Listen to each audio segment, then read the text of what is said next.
Hi, this is Emerald and welcome to the Diamond Net, and today I'm going to be sharing with you the secret to connection. Alright, so in this video I'm going to be sharing with you the secret to connection.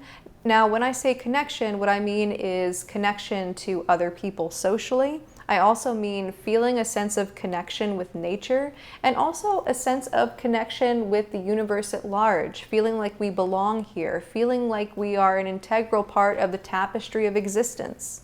Connection is the feeling that we have when we belong, when we feel fundamentally woven in and connected to something else or someone else or something greater than ourselves. Now, when it comes to connection, we can oftentimes run into barriers to connection, and these barriers can be more internal barriers and can be more external barriers. So an external barrier to connection would be something like, let's say maybe you want to connect with other people and there just aren't other people around to connect with, and we all need human connection, and so it'd be important to resolve that on an external level. Now, a lot of the barriers to connection are actually internally located.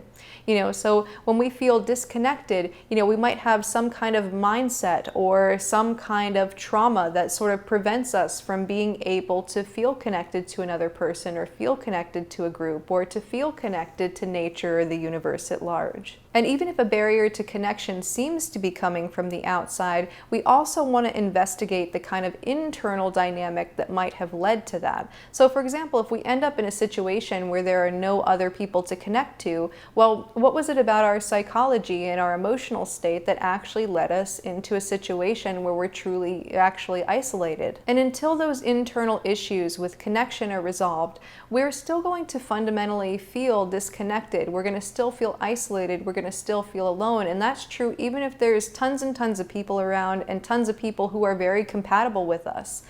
So ultimately, if there is an external barrier to connection, or it seems like it's an external barrier to connection, you want to look to the inside first to see where those issues are coming from. But in relation to feeling disconnected on a social level or in a more, let's say, in a more macrocosmic sense, to the environment around you, if we feel a sense of disconnection or if we feel this sense that we don't belong here, there is a secret to being able to get much more connected than you are right now. Now, it's not maybe a panacea, it might not resolve every issue with connection that you need, but it is absolutely something that will turn the tides for many people. And that secret to connection is ordinariness. Now, this is one that I haven't heard anyone else speak about, but ultimately it is something that is a very, very powerful tool for connection. When we connect to what's ordinary within us, when we humble ourselves, we get to see people on this very eye-to-eye level. So we're not relating to people in a way that's very hierarchical, where we see ourselves stacking up in some kind of hierarchical order. In that situation, we can only either be below or above. And so we don't get that eye-to-eye connection that we really need in order to feel connected with somebody. Or, we don't feel this sense of laterality with the rest of nature and with the rest of the universe because we feel this sense of differentiation.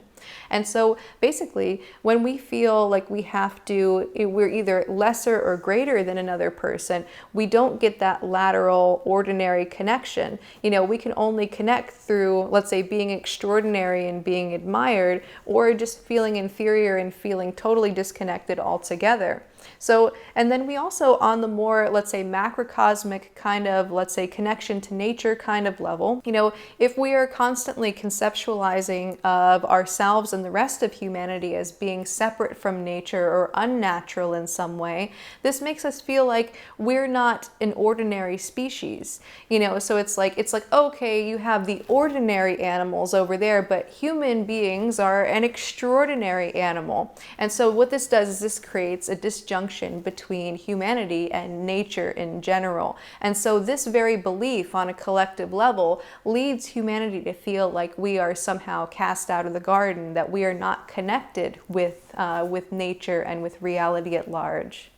But when we connect to ordinariness, what we're doing is we're trying to connect on the level in which we are the exact same as everyone else. We're connecting on the level of which all human beings can relate to and all earthlings can relate to. We are creatures that eat and sleep and breathe, and we also live and we die. So it's like all of these universal kind of experiences that we can connect into make us very human, and they also make us very, very connected to our earthly nature. And so if we can be a human being among humans, and if we can be an earthling among earthlings, we can start to feel more connected. And so we have to be able to see ourselves not as extraordinary or as better or as more interesting. Ultimately, we're going to have our ways that we are unique and our ways that we excel at things. That's a bit different, but we don't want to identify with being extraordinary. What we want to do is we want to embrace the humility of our perspective and to recognize that there really isn't anything that distinguishes us, especially in terms of value, from another person and from everything else in existence. And so what we want to do is we want to start seeing reality itself as functioning like a round table where everything is equally weighted. So when we look at the world through the lens of extraordinariness, everything is kind of shaped like a triangle. It's very, very hierarchical, where the extraordinary are at the top and the ordinary are at the bottom. But when we start to see reality in a different shape, through a different lens, when we start to see it through the lens of ordinariness, we have more of a round table kind of situation, where reality is like a disc that's laid flat. So basically this round table type of situation, if we could say that it's the opposite of a hierarchy, the word that I've come up with for it, that's like, basically I've named it after the Tool song Lateralus. So we have a hierarchy and we have a lateralus. And so in this round table situation, we're able to very much see eye to eye with other people, and we're able to get this sense of equilibrium and equalization across all of the universe. All right, so I want to share a personal anecdote about extraordinariness and ordinariness, but before I go into that, I wanted to just give a quick heads up that enrollment for the Consciousness Workers Club is currently open. So I open it up once a season, and so basically enrollment week for the fall is from October 1st until October 8th. So the Consciousness Workers Club enrollment is currently open, and basically I teach a live masterclass once a month, and then I also have a monthly group coaching session. There's also a forum where you can interact with other like-minded people. And so if you want more interaction and more content from me, I highly recommend signing up for that. And yeah, so enrollment's open until today, until next Sunday at 6 p.m. Eastern. All right, so that's that. So I wanted to get into this experience that I had with extraordinariness and ordinariness. Now, every year in the springtime, I participate in one ceremony at an ayahuasca church that's here in the state of Florida. So it's a couple hours away from me, and so I've gotten a lot of insights while sitting with the medicine during that time. And this experience I had was an experience from 2021. So it was the ceremony that I did then. And basically what had happened is I ended up having this experience where it would first polarize me into extraordinariness. Now, mind you, extraordinariness has tended to be the way that I kind of look at the world through. So I've always been a very individualistic person, and I've always been one that's looking to be better, and I really always want to lean into the things that make me unique and things like that. And so what it was doing is it was polarizing me into extraordinariness, where I would usually be, to the exclusion of ordinariness, because I would always have this strong aversion to that which was average or ordinary. So if I saw someone or something as average or ordinary, it would be that's not interesting, so some kind of aversion. And so it polarized me over into this extraordinariness to the exclusion of ordinariness, and I felt this sense of disconnection. It was like I was a puzzle piece that had gotten disconnected from the rest of the puzzle. And it was like I was the nail that was sticking up and getting hammered, and all of this existential pressure started bearing down on my head and my shoulders. And then what it would do is it would bring me back into integration with ordinariness. So it wasn't like a polarization into ordinariness. I still had the elements of me that were unique. But ultimately, when I reconnected with my own ordinariness, it was like I was a puzzle piece that clicked back into the puzzle. And now instead of having all of that existential pressure pressing down on my head and shoulders, now I felt this sense of connection with all things. And I felt like I was deeply interwoven with nature. And I felt this deep sense of connection with all other human beings. And I've just felt like this deeper emotional connection on that level too, where I could see everybody's intentions and I could feel how much there was this desire for kinship in human beings. And then what it would do is it would again polarize me over into extraordinariness, where I would repress ordinariness again. And I would come up from that puzzle. And then I would again have all of that existential weight pressing down on me. And I kept toggling back and forth between these two states for a while until I came to the understanding that this is what I had kind of done within myself. It's like throughout my life, always feeling a little bit different or a little bit disconnected. And what I did to cope with that is, basically polarizing myself very strongly into individuality, polarizing myself into my differences so that I could feel like I was almost like a minority of one. It's like I wanted to be extraordinary in some way. And it was through that extraordinariness that I grew many positive personality qualities within myself. And I really experienced a lot of growth in that way. But it was at a certain expense because I had neglected my ordinariness. And so it was showing me this value of ordinariness and how much ordinariness is necessary for connection. And then it also brought me into like where all of these words were coming up for me that were like collectivist in nature. So it would be words like family and words like community, and I think even words like church were coming up. And basically within these words, I could sense that there was a certain bite that they had. And it was like that same resistance to ordinariness, that same resistance to the mundane. And there was like this like pushing away from that.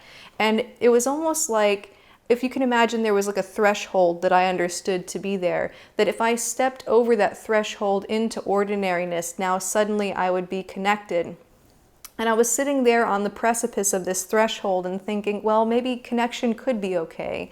Maybe it could be okay to let's say, connect to others in a certain way. And for me, it was like a really difficult contemplation because I had always experienced negative circumstances as a child, trying to be connected to, let's say, a group of peers. It was like a lot of rejection that I experienced. And so eventually what ended up happening is I ended up rejecting, that kind of sense of ordinariness and rejecting kind of the ability to belong. And then from that came a lot of my individuality and a lot of growth from that. But basically what it was showing me is how much my resistance to ordinariness and my resistance to connection were one and the same. And it was in this desire to be extraordinary and to be different and to set myself aside from other people and to be a minority of one that gave me this sense of disconnection, not only from other people, but also from nature and my place in the universe. It's like I had almost rejected wanting to connect with other people, and I had rejected wanting to be even an earthling. And I remember when I was a child, I would even fantasize about wouldn't it be so cool if I were some kind of mythological creature? It'd be cool if I was a vampire. It'd be cool if I was a witch. And then people would find that out and, be interested in that, almost like being something that's different and other than human is something that would be necessary for that connection. Because it was always socially motivated. It's like, oh, what are other people going to think? Are they going to want to connect with me more if I had this interesting thing about me or that interesting thing about me? But ultimately, when we try to get that sense of connection, through being extraordinary or through being different. We can only connect on the level of being admired by somebody who's underneath us, right? So it's more of like a celebrity and their fans, but it's not that same human to human, eye to eye connection that I was really craving and really wanting. And so that was always something that I had some difficulties with.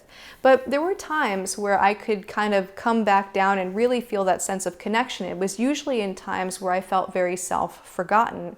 And so like there was like one situation that I remember very clearly as a teenager. I was hanging out with my friends Cheyenne and Beth, and we were doing some kind of karaoke video game thing. And I was looking at all the songs, and there were only like 2 or 3 out of the 100 songs that were on there that were actually in my vocal range. And so I kept going back through the same 3 songs because those were the ones that I knew that I could sing halfway decently. And it was like I was trying to maybe in some ways impress them, or maybe I was trying to be extraordinary in some way, or at least not be bad at something. And, my friend Beth was like, why do you keep doing the same songs over and over again? And I was like, I don't know, like I kind of like copped out from it. But then we started like joking around and like, and then we started just singing like every song on there. And we were like both, like me and my friend Beth were like singing all sorts of crazy things. And it was because I had like shifted back down into ordinariness in that moment. I was no longer trying to perform or trying to prove myself or try to be extraordinary. It was just we were laughing together and we were having fun. And like I remember one of the things, we were singing the song My Girl, but instead of singing My Girl, we were singing My Mom. And like we were making up all kinds of weird lyrics to it and stuff like that. And so it was a lot of fun to like have that experience. And so that sense of connection, that sense of ordinariness was something that I was not tapping into it before, and then it's like I tapped into it in that experience. But the way that I had first thought that connection would come about was almost the way that a marketer markets a product. So there's a book, I haven't read the book, but I know of the concept of the book. It's called Purple Cow. And basically it's the idea that in a field of cows, like 100 regular cows, it's the purple one gets noticed. So if you can differentiate yourself some way as a business person or as a marketer or something like that, you're going to be the one that gets noticed. And so whenever a marketer is trying to market products out, they're always trying to find some way to differentiate their product from all the others on the market so it stands out and catches people's attention. And so basically, this was kind of the way that I was going about trying to get connection for the longest time. It's like, oh, if I can make myself different in some way, or if I can offer very specific things that no one else can give, then I can be accepted in some way. Or if I can prove myself extraordinary in some way, if I can be better in some way, I'm going to be able to get the attention of other people, and they're going to like me more, and they're going to connect to me more. But it is absolutely a recipe that won't work when you're looking for connection, because connection is only like this and never like this. Now, oftentimes we can have a strong sense of resistance to ordinariness. Like I was experiencing a really strong resistance to ordinariness, mostly because I felt like if I came across as ordinary, I wouldn't be interesting enough to connect to, or that people wouldn't notice me, or I wouldn't be important enough. And so oftentimes people can hold a resistance to ordinariness. And part of the way that that shows up is in our judgments toward other people that we perceive as ordinary. So if you've ever been to like an airport, the airport is full of ordinary people. And so you might ask yourself the question of like, oh, do I see myself as part of this crowd, or do I see myself as kind of a singular person that exists in opposition to this crowd? And how do I look at, the masses in general? Do I look at the masses as a group that I belong to, or do I see myself as kind of being up on an elevated pedestal and kind of looking down at the masses as stupid, and saying, oh, those are just the sheeple? So these little things can show you resistances to the ordinary. And if we have a resistance to ordinariness, we might look at people that we might label out as being vanilla, as boring, and as somebody that we don't want to be like. And so anytime that we have these aversions and judgments there, this can give us a sense for our aversion to ordinariness. But oftentimes this resistance to ordinariness comes from shame.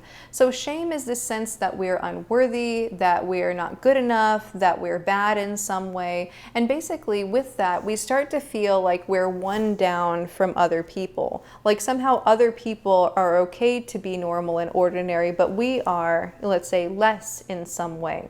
And so when we feel this sense of lesserness, ordinary people will feel like they're, let's say, some kind of authority or someone to aspire to in some way. Like it's like we can't, feeling like we can't quite get there. We can't quite get to ordinary. And so oftentimes what will happen is a person will start building some kind of positive identity for themselves, where it's like, oh, I'm the person that can do this well, or I'm the person that has this to offer, or I'm the person that's different in this way. And they start to flip the script, and now they start to see themselves as superior to ordinary people. And that's basically the process that I went through when I was a child. So as a child, I always felt very inferior to everyone. It was like every time I would meet a new person, whether it be a child or adult, I always felt this sense of being one down from them. Like everybody in the world felt like they had more authority to be here and more authority in general than me. And I always felt this just abiding sense of shame and unworthiness. And then when I was 12, I started being able to craft a more positive identity. So being able to think of myself well and being able to build a sense of self-efficacy. And so what I ended up doing is that I ended up flipping the script, and instead of feeling lesser than everybody else, I created this identity to where I could feel superior to and greater than everyone else. And so I started to think about myself as being like a really kind and like laid back person. Like that was like the first identity that I created. And so I could kind of be like, instead of feeling lesser, it's like, okay, well, I'm nicer than everybody else, or I'm kinder and more laid back than everybody else. And so that makes me better. And so it's like, instead of feeling deep down in inferiority, I started to feel this sense of superiority. Now, neither of these gave me what it was that I wanted, which was connection, eye-to-eye connection. But I either felt one down or one up. So when I was down, ordinary people felt like gods to me. They felt like they were in some kind of position of absolute authority over me and that they were just better altogether. Once I flipped that script, it was like I had built this like identity of being the extraordinary person and being different in some way and saying, oh, I'm better because I'm different. So I started with feeling different in a bad way. I almost felt like an alien among human beings trying to like figure out human beings. That's always the way it felt, until saying like, oh no, actually I'm different in a good way, and I'm different because of this and because of that, and because of those things I felt like I was better than. And I felt this sense of self-efficacy and this sense of pride that was there, but I never felt connection, because connection was something that you need to see yourself as fully eye to eye with the other person to feel. And at that time, because of my shame, I could only feel lesser or greater than. And it's very common for people who feel a sense of isolation or disconnection or shame to do this, where they maybe originally feel like they're different in a bad way, but then they start to cultivate an identity where they can feel different in a good way. And so this is a really, really common pattern. And so anybody who has this pattern, I'm sure, has a resistance to ordinariness. And so I think that that's who this video can help the very most. And along these same lines, like, kind of from age 12 to, let's say, age 20, I really built this very, very particularized identity that kept building into a more and more refined thing until there was very little that was left of me that I allowed to be there, because I was always trying to differentiate myself from others. And so it's like, oh, that person's being like that, can't be like this. Oh, that person's being like this, can't be like that. And so I was kind of cutting the floor out from under myself. And my biggest fear at that point in time, once I hit like 15, 16 years old, was that I was going to blend in with the crowd and not stand out, and that I was going to be forgotten in some kind of way. And so it's like that resistance to ordinariness was there. It's like I wanted to be different from the crowd. I wanted to be the one that stood out. I wanted to be the cherry on top all the time. And so when it comes to that sense of shame, we have to actually resolve that shame at its root. And the shame at its root comes from the sense that we don't belong here. It comes from the sense that there's something invalid about our existence and that we don't deserve love exactly as we are. It's like we have to in some way earn that love or become admirable in some way to get the love and validity.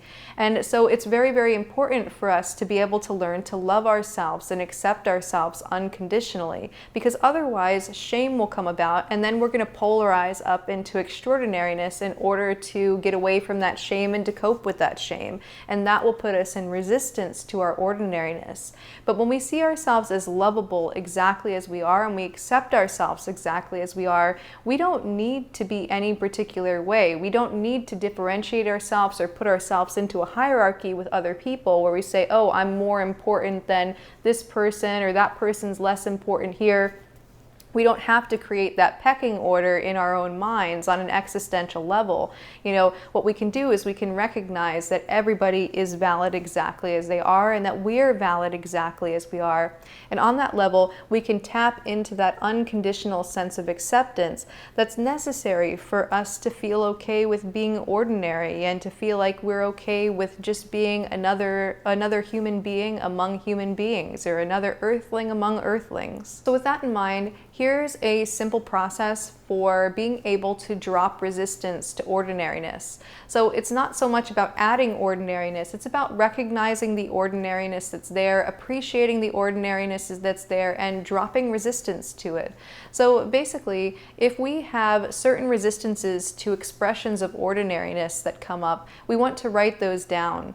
So one way that I would have, let's say, resistance to ordinariness is the idea of blending into a crowd.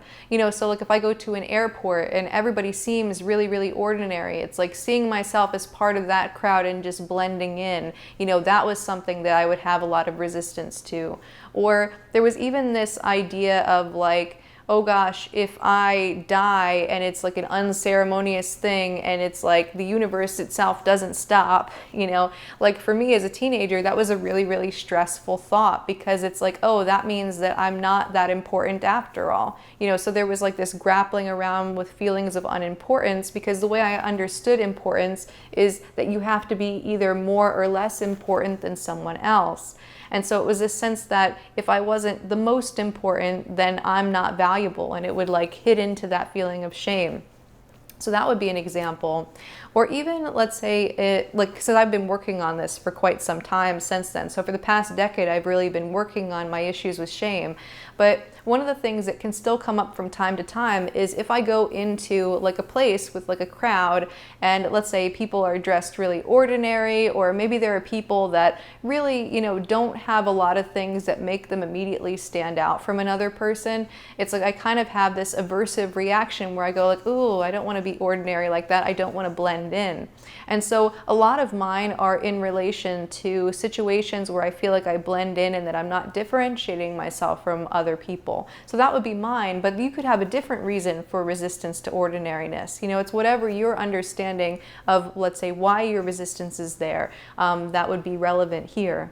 Maybe it's that you judge people for being on their phones all the time, or you judge people for following trends a lot, or maybe if you like a piece of music, like some kind of song, and then you realize that it's really popular, now it's not as good anymore in your eyes. Or let's say maybe you have an aversion to aging because you associate aging with becoming more ordinary. So you want to write all that down, and with each thing that you write down, you want to ask yourself the following questions. So with each of those things that you have an aversion to, that you see as ordinary, like ordinary behaviors and things like that, you want to ask yourself first, like what kind of judgments would you have toward yourself if you saw yourself as ordinary in that way? The second question is, what would being ordinary in that way hold you back from? The third question is, what meaning would be lost for you if you saw yourself as ordinary in that way? And the final question is, how would your life change if you were ordinary like that? Then based off of each of your answers for each of those questions, you want to ask yourself why that would be so bad from your perspective. So it can come up with a variety of different things, but this should bring you down to the root of why it is that you have that aversion. So for example, if I feel like some kind of meaning would be lost if I were ordinary, let's say if I blended in with a crowd, then it's like, okay, maybe I have this meaning that's like, oh, I'm important and valuable because I'm different from others. So it's maybe something like, I have a deep core belief that you have to be different in order to be valuable. And if you're the same, then that means you're not valuable. And so this shows me the crux of my resistance to being ordinary. And then on that level, I want to start working through that vulnerability, and to feel more okay with being a human being among other human beings, to feel more okay with being able to feel like I blend in with the crowd, not having to stand out all the time. Anyway, so that's all I have for you for now. I hope that you enjoyed this video. If you did, go ahead, click the like button down below and subscribe and leave me a comment down below. Also, just a reminder, if you want to enroll in the Consciousness Workers Club, enrollment is now open. So I'm leaving a link down below in the description box and in the comments section. I'd love to have you there. Anyway, that's all I have for you for now. And until next time, keep becoming more you.